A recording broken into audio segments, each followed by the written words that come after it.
Hi, it's VoteWatch time with me, Matthew Goodwin-Freeman. It's time for one of our deep dive discussions, and tonight I am joined by Steven Barrett. Steven, thank you so much for joining me. It's an absolute pleasure. We have lots to talk about tonight. It is one of those where you have to strap yourself in and get ready to go. This has been an interesting couple of weeks for us in the UK. We've had everything about Tier 4 Keir come out now, about apparently Keir Starmer's voice coach needing to travel from Tier 3 to Tier 4 restrictions to give him some vocal training on Christmas Eve back in lockdown. This has been one of the biggest stories that's come out this week because the hypocrisy just stinks. I mean, Stephen, what's your opinions on it? Do you think he broke the regulations, or frankly, does it really all matter now? It's so long ago. So I think he probably did break the regulations. I think that nonetheless, he's out of time now. We have generally, for perfectly practical reasons, limits on some low-level crimes, and these were always low-level crimes. They're a bit longer than the normal limits because they were slightly more serious than littering. Yeah. But the time limit was 3 years, and it's passed. So I don't think anything technically is going to happen. To be honest, I don't think it ever mattered, the technicality of it. And one of the things I don't want people to do is to cede these issues to lawyers. I don't want the whole nation to pass it over to us. We apply the legal tests, tell you whether it's technically legal or technically illegal. And then if it's technically illegal, you burn them alive. And if they're technically legal, they get off scot-free. You know, that sort of polarized is obviously wrong. Instead, I think what everybody needs to do is to seize back their own control of their own perception of morality, their own views of, well, is he a wrong-un or not a wrong-un? Do I like the fact that my prime minister has done this? And it's increasingly looking like a party, if we're absolutely honest. Yeah. No, it's not immediately clear. I mean, in his defence, the bollard's probably so boring that it may well have been work. But well, that's the thing. You know, the thing that people are most frustrated by this is the hypocrisy. They're not actually frustrated by the fact it was a voice coach. They're frustrated by the hypocrisy because Keir Starmer stood up time and time again against Boris Johnson and tried to eke out about Partygate and about what a lot of people perceive to be a slice of cake is actually what Boris Johnson did wrong. Now, no one is trying to deny what was happening by the civil servants, having their parties every Friday in number. Like, no one is trying to deny that. They got fined. But the whole hypocrisy of Keir Starmer standing up in the Commons and saying that he followed all the rules, could Boris Johnson say the same?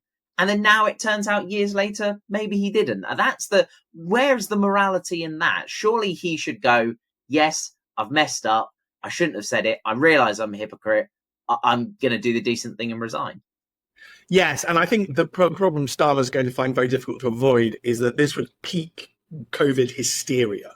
So this really was hysteria. Yeah. And if you just remember that year, we suddenly all heard about COVID in February or whatever it was. Yeah. And then all of a sudden we had the first lockdown, which that's the one that's better argued as rational. Yeah. And then there was going to be a spike over winter because there's always a flu spike over winter. And there was just a mania around at that time. My own dad had done half the Christmas shopping. I'd done the other half.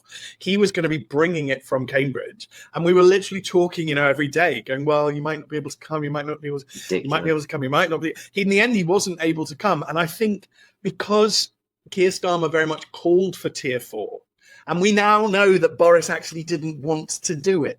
Yeah. So that's another, it will be damning. When Boris does his column in the Daily Mail and says, actually, they made me do this. I was a fool. Chris Whitty was demanding it. Patrick Vallance will have been more sensible. Jonathan Van Tam will have been more sensible. We've all got the measure of these people by now. Yeah. But, Chris Whitty will have been hysterical. The fact that a bunch of them are now working in the Labour government tells you everything, surely. It does tell you everything that you need to know. So Keir Starmer is hoisted by his own petard, and that is something we in this country notice. And that's what I suspect at the heart of this is going to kill him. I think he's just throwing Rachel Reeves under the bus. Really? Why do you think that? Why? He's just, number 10 say that Rachel Reeves was there. Oh God! Right, well there we go. Literally, it's a me or Reeves. Frankly, neither of them are any good, you know. But hey ho, we'll keep tier 4 Keir and get rid of Rachel from accounts. She can go back to complaints or something, you know. That's just the bump going over Rachel. But I was thinking because I was obviously one of the first people to get Boris Johnson's Unleashed, which he got into a lot of trouble for plugging in the US elections. And I was having a flick through of this earlier on, trying to go back to all the COVID days and all that sort of stuff. Honestly, there is so much that was going on that people didn't know about behind the scenes. And actually, politicians forgot that they are the ones who are elected, not the scientists. And I was actually shocked reading again and again how often it would be that, and it jogged my memories, you know. We heard about Dominic Cummings when he gave his testimony to the COVID inquiry, saying, you know, they walked into the room and said, we're going to kill 2.5 million people. We were nowhere near 2.5 million people in the end. We barely hit over 200,000, which, look, every death is too many deaths, but that's what a pandemic is, surely. You know, hindsight's a wonderful thing. Well, we just need to be more grown up. I mean, I'm a great fan of, because I'm middle-aged, it's now fallen out of my head. But Don't Fear the Reaper, which is a good and long song, and you know that's mathematically true for its time, but the number will be far shorter, but it will be far bigger now. But it talks about 40,000 men and women every day, you know that, and that's the idea. That's what, and we do all die, and we need to have a much more mature relationship with that than we've had, and certainly that we demonstrated during COVID. And I think, you know, this myth that experts are somehow magical people, that I hate the idea that I would be superior to anybody watching this. I'm not. We're all equal. That's what a democracy is. You know, this idea that so-called experts, so-called medics, we should defer to them and do exactly. I don't want to live in a world Chris Whitty builds. Okay. Chris Whitty quite obviously wants to build a world. I do not want to live in Chris Whitty land. That is not where I would like to live. I actually think Steven would be quite nice because I've got, you know, the principles of a little old lady of just everybody should have fun and there should be just some chocolate somewhere. But Chris Whitty land is not going to be fun. It's not. I tell you one thing, it will be, Matthew, it'll be 100% safe. Yes, of course. There'll be no danger at all. Course. Constant lockdown. Yeah, constant lockdown. So we do just need to revisit all of this. I do hope it bites Starmer on the bottom because this is just obnoxious. I mean, it just is. He did not need to physically meet them at all. And it's the hypocrisy, and it's the fact that people are now going and finding out more information. I mean, earlier this morning, a video came out of a speech and language therapist on the NHS talking about how they've changed their services to be on Zoom during COVID, at the time where Keir Starmer had to have this face-to-face voice coaching session. You know, even the voice coach that he was using, apparently, was offering services over Zoom and online. So it's just the utter hypocrisy of it. And people are looking back now and finding out more information. And I think we're going to have this drip feed over the next couple of days. Do you think it will be the straw that breaks the camel's back for Keir Starmer? I hope so. I mean, Labour politicians need to work out whether they ever want to win an election again. Yeah. And I'd like the constitution. I've got lots of friends in Labour, so I'm much less partisan than anybody thinks. This is the worst I've ever seen them be. And it's not very healthy. A concept like this is that I've got lots of Jewish friends who are of the left, because of all the anti-Semitism and being so pushed away, and that's so unfair. So if that's your politics, if that's what you think, if that's your philosophy, you signed up to it, you think it makes cogent sense to you, you're not believing in it because you're a bad person, you know, you're trying to be a good person, you should be allowed to support left-wing parties and not feel that they racially hate you. Yeah, you know, that's just the basics of life. That it seems to be a pretty basic one. He didn't say that to me and the party membership. You know, it's.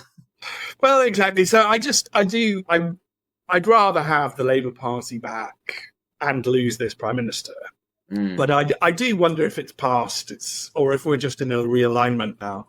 Well, you never know who's lurking in the wings. I mean, the rumours are that Wed Streeting is going to be the next to succeed, but you never know.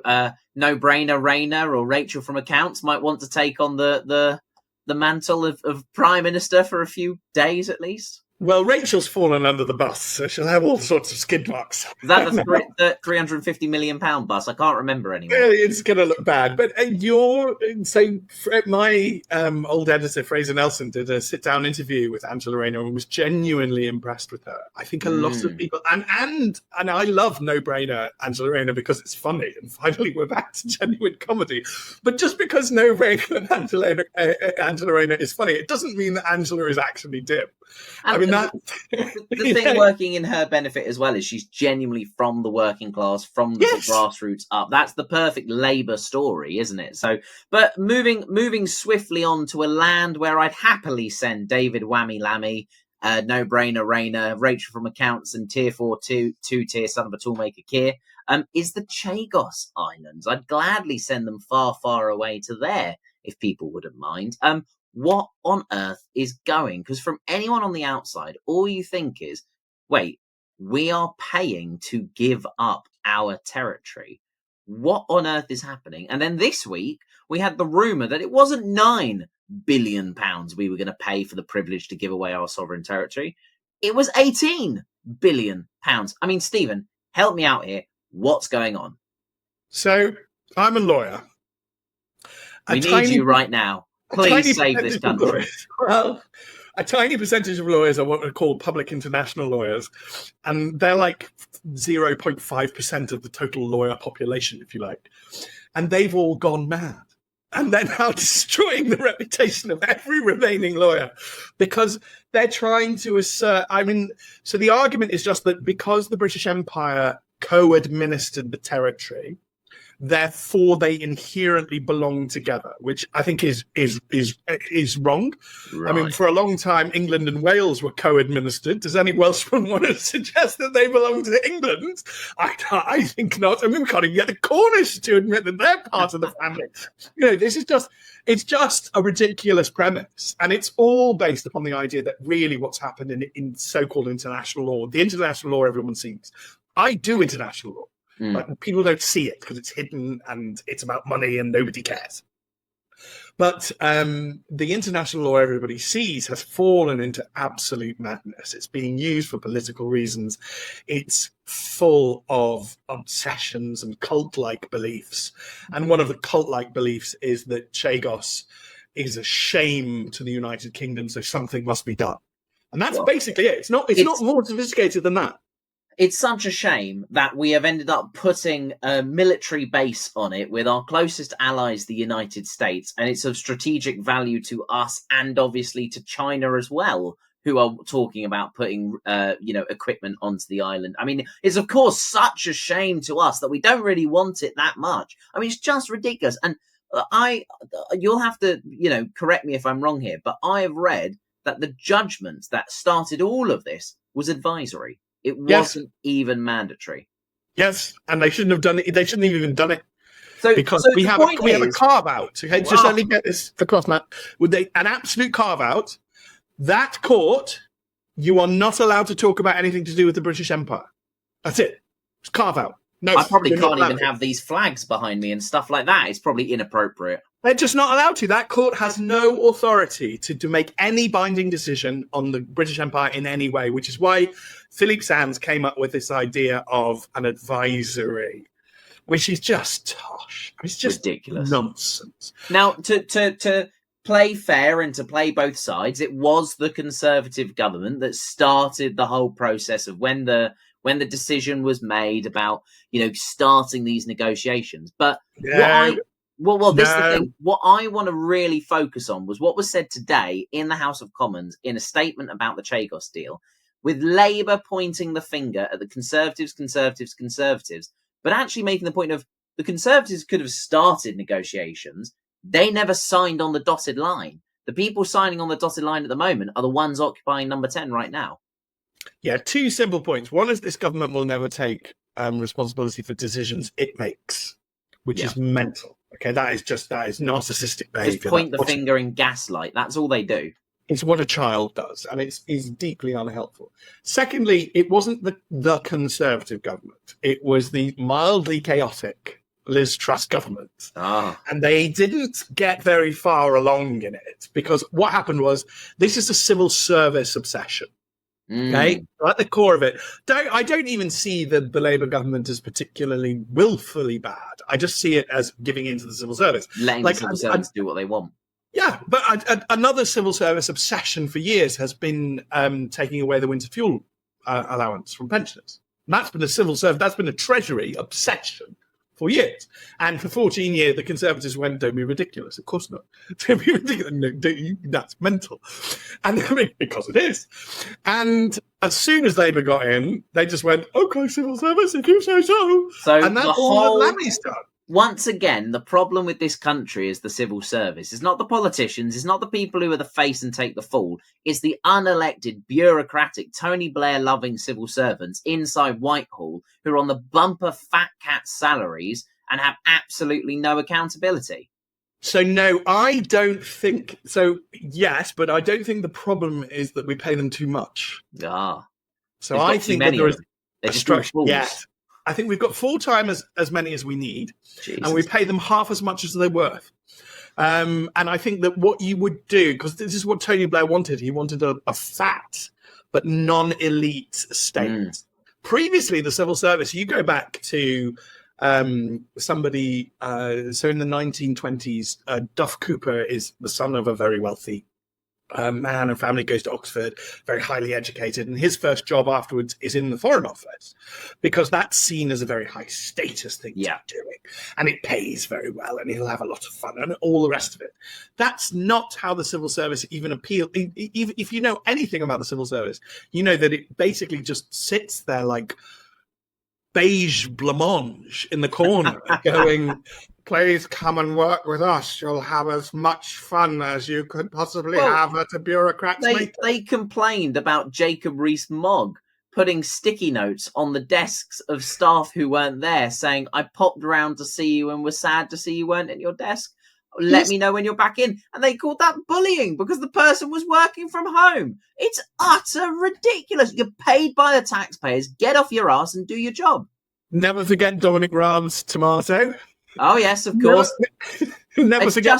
This is the problem. It's going to be the phrase of the whole general election campaign in the next one. Hindsight's a wonderful thing. Do you think the last 4 years of Labour have worked well? They haven't. But the fact of the matter is, people thought things were bad under the Conservatives. Actually, that was the Conservatives fighting against the system. Labour have just capitulated from day one, laid down and let the civil servants walk all over them. So I'll do an exclusive for your viewers if you want, but I had a over Zoom lengthy row with a very senior government lawyer about the binding nature of international law, because the mistake in this, there's a legal mistake at the heart of Chagos, which is that both Keir Starmer and Lord Hermer believe that international law is inherently binding here. It is not. And I've read that in The Spectator. They all screamed Stephen's an idiot, caused a massive pile-on, and then the Supreme Court confirmed that Stephen's right. So I'm much more comfortable on this territory. This is, once it's a battlefield I've already won on, I don't really feel that risky. But I had this fight some governments ago with a senior lawyer in the civil service, where we got to the end point where the lawyer just said to me, it is the policy of this government that international law is binding here. And I just went, well, if that's your policy, that's fine, but that's a political choice. Yeah. What you cannot do is tell me that as law, international law is binding here, because it is not. So if you want to be a stupid loon and follow the stuff blindly like some automata, you'll obviously end up doing obviously stupid things, as this government is now doing. But, that is a choice. It's a political choice. So I want to get this across very, very clearly. Law does not make them give away the Chagos Islands. Yeah, this is a political choice by Labour to listen to whatever international law is saying, when they could just say, thank you very much, but I'm not interested. Yeah, and these international courts have no more authority than Barry down the pub. It's ridiculous. And at least Barry down the pub will share a pint, or, buy half and then pay for the next, that's ridiculous. Anyways, look, talking about international, things aren't getting much better around the world, because our favourite friends, the EU, seem to be doing something about cancelling elections and taking back some of their own control. Can you explain what's going on? So the danger Will Robinson moment was cancelling the Romanian election. And I think that will prove in history to be a mistake. What they have now done and what they are proposing is to set up a committee of the EU. Goodness knows who. And goodness knows with what authority, and certainly not democratically elected. And this committee will have the lawful power, allegedly, to cancel elections in member states. Right. So suddenly the EU can just cancel your election, whether they like it or not. Who voted for that? They are concerned, they say, about Russian influence. They also specifically name Elon. Right. So the world's richest man, who's miles and miles ahead of Ursula von der Leyen, is apparently the biggest threat to her. I find Elon particularly... I find myself particularly fond of Elon because I get a great sense that actually he'd be quite good with kids. You know, and I get a basic... So I don't really care that he's a world richest man. That doesn't really matter to me. I've got friends who are billionaires. It doesn't really matter. What matters is whether they're your friends and whether they're nice. Yeah. And I get the sense that Elon would be basically good with kids. So, and he tries to protect children. And you see quite a lot of the times he gets in trouble. It's almost all, when he interferes in this country, it's all 99% of the time is to protect children. And it's quite, and as a dad, I get that. And I feel that, and that resonates with me. So I have a sort of affection for Elon. So I do find it absolutely ridiculous. These attempts to paint him as some sort of fascist, I just think are absolutely out of your mind. And you have to know nothing about fascism to think that Elon would in any way pass. It's an easy card to use. It's like saying racist or sexist or homophobic or whatever. It's an easy card to use. Used by the left to say, you're saying something I disagree with, and I can't think of a way to beat you, so I'm just going to add "ist" to the end of my next word, and that closes the debate because you must be wrong and I must be right. That is all they do. I've always said the left don't know how to debate, they only know how to argue, and there is a difference between the two. I mean, so the EU, now with this non-governmental organisation, is going to have the power, they think, to cancel elections of member states. Where do we see this happening next? Because we've had Romania. Do we see this happening in Italy? Do we see this happening purely where someone who the EU don't like ends up winning? Yes, that's what ridiculous. They'll do. That's ridiculous. And what humanity does is it goes through a phase where it will build a bureaucratic dictatorship. Yeah. And effectively build all of the infrastructure of a dictatorship, often on the premise of stopping a dictator. And what they don't realize, so to give your listeners and viewers some historical context, I mean people like Robespierre in post-revolutionary France. I mean the optimates in the Roman Republic before its fall. I mean the bureaucratization of the Soviet Union when it initially begins, pre-Stalin. And they build this sort of desperately oppressive, desperately undemocratic dictatorship. And ultimately, a dictator comes along because they've built everything he needs to survive. It's like they've built him his own perfect, aquarium. He comes along going, yeah, I'll live here. So I really worry about the EU. I think that this is so much more serious. And because we're out of it, we will do that terribly British thing of ignoring it. Yeah. And you know what? It's one of those Brexit benefits that people won't like to ever admit that, hey, we at least can still have elections in this country. I mean, I just don't, is there any way that member states can veto this? Or is there any way that they can stop this happening? Can they interpret international law as not impacting them? So the seeds were sown long ago. Let me explain. In the 70s, EU law became supreme over member states' law.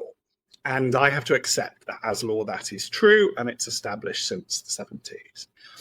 In the Maastricht Treaty, this was dealt with by giving the EU, by setting out specifically areas where the EU had what was called competence and did not have competence. So we literally listed them. And the EU, therefore, was kept in its box because it's in those boxes it's supreme. Outside of those boxes, it's not allowed to do anything. Member states still exist. With the Lisbon Treaty, the subtle tweak was to say the EU will define the boxes. Right. And so the EU is no longer in a box because the EU can now define its own box. And so what you get is really total mission creep until blowback. And so during COVID, the Germans had blowback, which is what I call the beginning of the EU rule of law crisis, where they just went, you have no authority to take out a bunch of loans on all of our behalves. Yeah. It's called a bond crisis, and there's a lot of technicality, but basically it's, you have no right to this credit card. Who the hell do you think you are? Because the Germans make Scotsmen look generous, and I love Scotsmen, so nobody can accuse me of racism, and that's merely a tease. No one has, don't need to tell you about that, but... So the Germans pushed back and said, no, you can't do this. And the Europeans said, we can. And it became very sinister. Yeah. And the EU threatened to sue Germany and punish it. Right. And so the German chancellor sent a letter to the commission, the head of the commission, saying, we won't do this again. We promise we won't do this again. But that letter is not legally binding. Okay, that's just a letter. It's a letter from a chancellor. So the German courts are sat there ready to go. The real question is, because it's Germany where all this is going to kick off. I mean, how, fated is everything.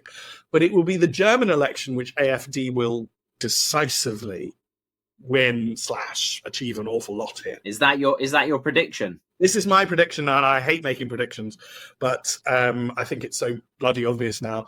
The Germans are in such a terrible way that they will vote for AfD. And what does Elon, that mean for Project Europe? Well, what they will say, because Elon sent tweets in support of AfD. So what they will say is that Elon's tweets constitute undemocratic interference in the German election. Therefore, we are cancelling the German election and we will run it at some later date. When will be on special. We still haven't had the Romanian one. So, I mean, that again is massive red flag to Stephen.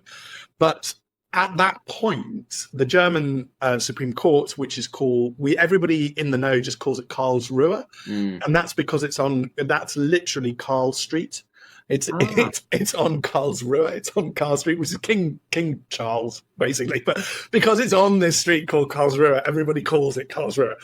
Because it's got this ridiculously, terribly German, overly complicated long name. So it was just like, I could call it that, or I could just call it Karlsruhe. So obviously people do this. When the Americans came here with their law firms, they were terribly shocked by us because there is a great tradition in London particularly, but in British law, where we don't give a toss what the name of the law firm is. We just use the first word and add an S. And that's it. And they would come here. They say things like, "We're Wilmer, Cutler, Pickering, Hale, and Dorr," and we just go, "No, you're Wilmers." Wilmers, yeah. That's it. So again, Karlsruhe will stand there, ready to go. Will Karlsruhe back the AfD? I don't know. These are going to be big time. The thing you've got there is, and being completely blunt and frank, and being very sort of anti-European project. I think the Western world sort of went, they cancelled the Romanian elections. Oh, what a shame. But if they cancel Germany or France or Italy or, Britain's, those sorts of a big country, suddenly I think there's an explosion of anger. But I think there's a bit of bias in the system against Romania, which Romania's obviously up in arms and the Baltic states and everyone around them are going, hold on, this could be us next. But I think there is a bit, if they do that to Germany, I think that's an entirely new line that they're crossing. I think that could bring down the whole thing. Because suddenly, the Europe project is never going to work. It was a trading bloc at the start. Now it wants to have an army, cancel your elections, and someone paid a fortune that none of us get a vote on. Yeah, well, democracy dies not with a bang, but with a whimper. Well. And we have watched all this before. We've watched the lights of freedom going out in Europe before. This is what terrifies me the most. You think we're going full circle and coming back round again? I think human beings never learn anything. And on that cheery note, no, look, you are complete. Look, to be honest, that is probably the state that people feel at the moment. We've got everything going on with the government here in the UK. As I said, I lose track of the number of scandals that the government's had here in the UK. Every day there seems to be another thing. And you've got everything going on with Project Europe just not working, everything falling apart, and now just complete overreach. And then over in America, we see the glorious, lovely, sunny heartlands of Donald Trump, Trump 2.0, feeling proud and, being able to do what he wants on day one. People feel at the moment completely gone with politics. And that's a very dangerous, slippery slope, because suddenly it doesn't matter for them. It doesn't matter who's in charge. If anything, they don't want anyone in charge. And then we're heading into dangerous territory, aren't we? Yes, and that will collapse. That's the more dangerous period is the weak state dictatorship. Yeah. So it means that when people arrive, they are embraced. So Hitler, thank goodness, was a terrible dictator and really incompetent. So as a result, he lost the war and we were able to get rid of him. Yeah. Stalin was pretty awful. Not awful enough to get rid of, but bad enough that structurally his state did not survive. Rome fell into dictatorship for 450 years, arguably more if you count the Eastern Empire. I mean, sometimes dictatorship can work. I mean, the awful tragedy of the Emperor Augustus is that he was good at it. That's what killed the Republic. He lived a long time and he was good at it. That was it. Killed the Republic. And I am a Democrat. I want my democracy to survive. I'm like everybody else. I consider us hobbits, to be perfectly honest. And I consider us all Democrats and great supporters of the project. I hope the WI will come out if democracy is ever under threat. And I put more faith in them than I do a lot of the politicians. But it's so tragic to watch. Just on Mr. Trump. Yeah. I have to say, so I don't tend to interfere in international politics because I think there's almost no benefit to us to even pay attention to it sometimes. But they told me that he was biased against people with sexualities like mine. They told me he was biased against women. They told me he was a racist. He gets elected. He dances on stage with the village people. He's just had Justice Clarence Thomas, who's president of the Supreme Court and a prominent black American, swear in a female attorney general. And he stood there clapping and it's his attorney general, it's his appointment. So I'm fed up of these people just saying stuff. It's like, when they attack Elon, you're not going to change my opinion of Elon. The only person who could change my opinion of Elon is Elon.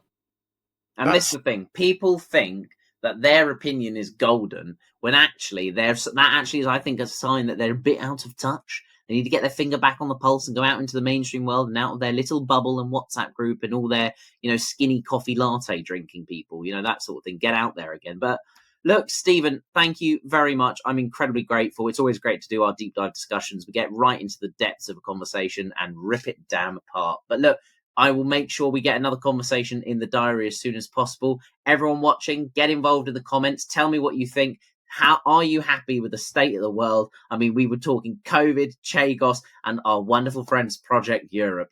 Come on, Brexit. Get involved. That's Vote Watch with me, Matthew Goodwin-Freeman. Thank you.